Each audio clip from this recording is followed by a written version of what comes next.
Selamat siang teman-teman, kembali lagi bersama saya Bayu Aji. Nah, di sini saya akan menjelaskan tentang fraktur kruris.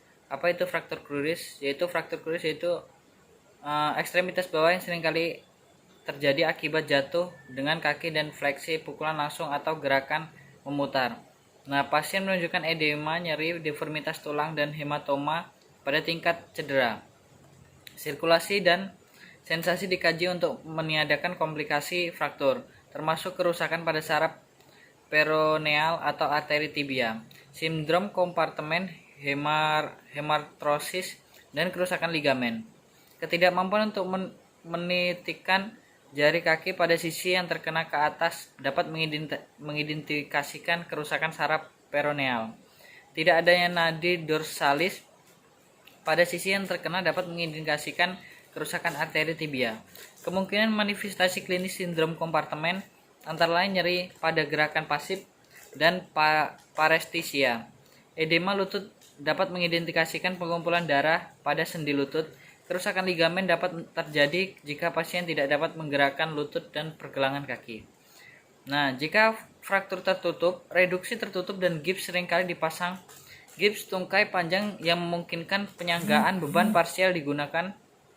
Penyanggaan beban parsial biasanya diberikan dalam 10 hari fraktur. Gips tungkai pendek akan diberikan pada 3 hingga 4 minggu. Nah, jika fraktur terbuka, fiksasi eksternal atau ORIF akan dilakukan setelah pembedahan. Gips dapat terpasang dan penyangga beban mulai berdasarkan instruksi dokter, biasanya sekitar 6 minggu. Untuk asuhan keperawatan dirancang untuk meningkatkan kenyamanan, memonitor status neurovaskular, dan mencegah komplikasi. Perawat menginstruksikan pasien dalam perawatan gips pada penggunaan alat bantu.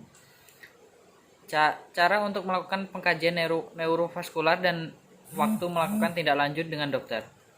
Jenis-jenis fraktur sendiri yaitu yang pertama fraktur kompelet, yaitu patah pada seluruh garis tengah tulang dan biasanya mengalami pergeseran. Untuk yang kedua itu fraktur tidak komplet, patah hanya pada sebagian garis tengah tulang. Yang ketiga ada fraktur tertutup, fraktur tapi tidak menyebabkan robeknya kulit.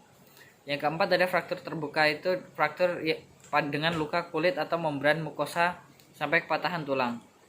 Untuk manifestasi klinisnya yang pertama itu nyeri tembus terus menerus dan bertambah beratnya sampai fragmen tulang imobilisasi, hematoma, dan edema. Yang kedua ada deformitas karena adanya pergeseran fragmen tulang yang patah. Yang ketiga ada terjadi pemendekan tulang yang sebenarnya karena kontraksi otot yang melekat di atas di bawah tempat fraktur. Yang keempat krepitasi akibat gesekan antara fragmen satu dengan yang lainnya. Yang kelima pembengkakan dan perubahan warna lokal pada kulit.